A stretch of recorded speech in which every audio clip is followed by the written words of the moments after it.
Welcome! Alright, we are going to start by going through scale drawing problem from the test. So this is essential number 8, scale drawing. If you need help with proficient, that is what I'm going to do right now.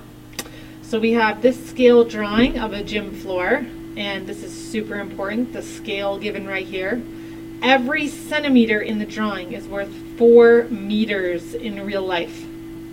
So what is the area of the actual gym floor? A mistake people made was just to say, okay, well, area is base times height, so they just went ahead and multiplied these numbers. Thing is, we need the actual dimensions first. So we need to convert these both into meters, and then we can find the actual area of the gym floor. Okay, so in order to do that, I'm going to have my gym floor, and let's start with the 3 centimeters. So this 3 centimeters, if I know every centimeter is worth 4 meters, and now I have 3 centimeters, how can I figure out how many meters this is? Well, in my mathematical mind, I see a proportion here that's formed. I have 1 goes to 3, so 4 would go to what? Can you do that one in your head? Do you see the relationship?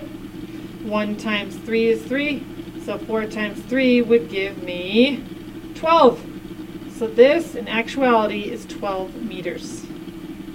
If we think about this the same way with the 2.4 centimeters, so that was 2.4 centimeters. So we know every centimeter is worth 4 meters. Now we have 2.4 centimeters though. So how many meters would that be? Same idea, but now it's not 1 times 3. I could do 1 times 2.4 to give me 2.4. So then what would I multiply 4 by? 2.4. Okay, and I saw a lot of mess ups on 2.4 times 4, so I'm going to go ahead and show that. 2.4 times 4, how do we do that?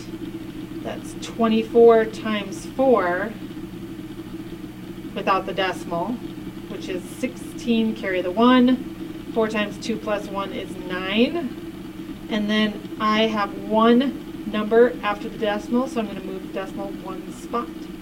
So this is worth 9.6 meters. So this right here is 9.6 meters. And then the area, so one more step. Some of you forgot to go one more step. The area is not base plus height, it's base times height in a rectangle.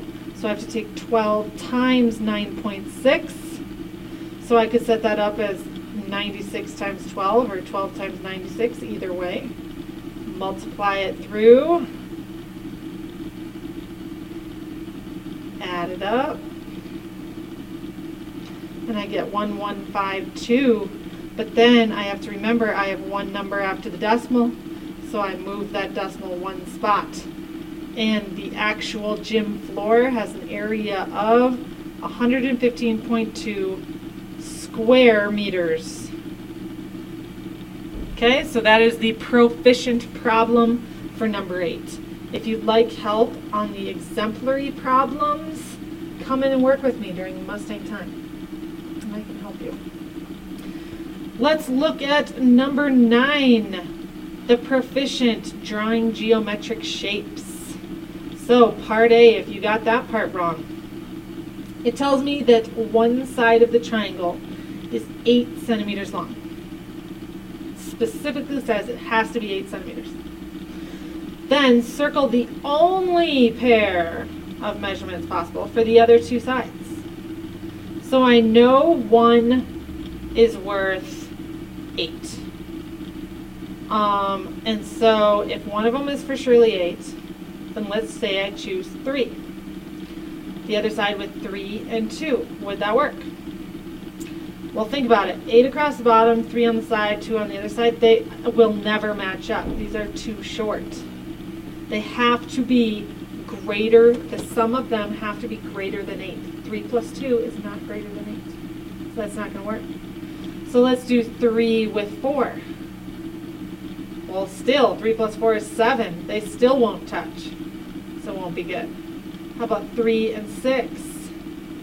3 plus 6 is, oh my gosh, that's 9. So I could have the 8 across the bottom, 3 on a side, and 6 here, and it should be able to touch and not be a straight line, because 6 plus 3 is greater than 8. So we found it. I don't even have to go through the others, because they won't work. Then in part B, draw a triangle with side lengths 1 inch and 2 inch with an included 75-degree angle.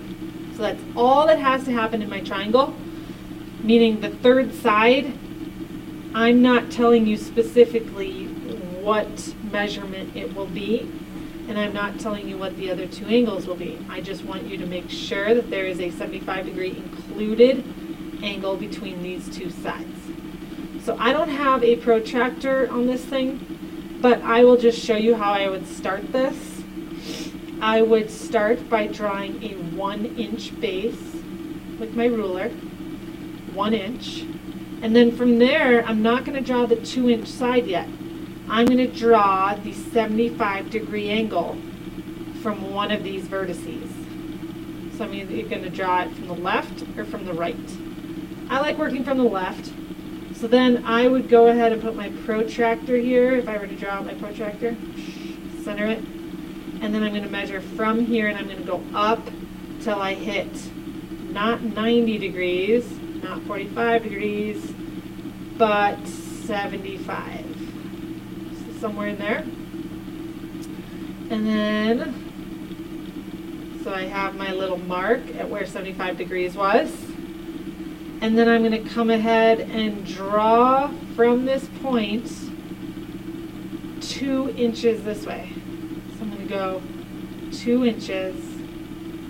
Oops, where's my line? 2 inches this way. 2 inches.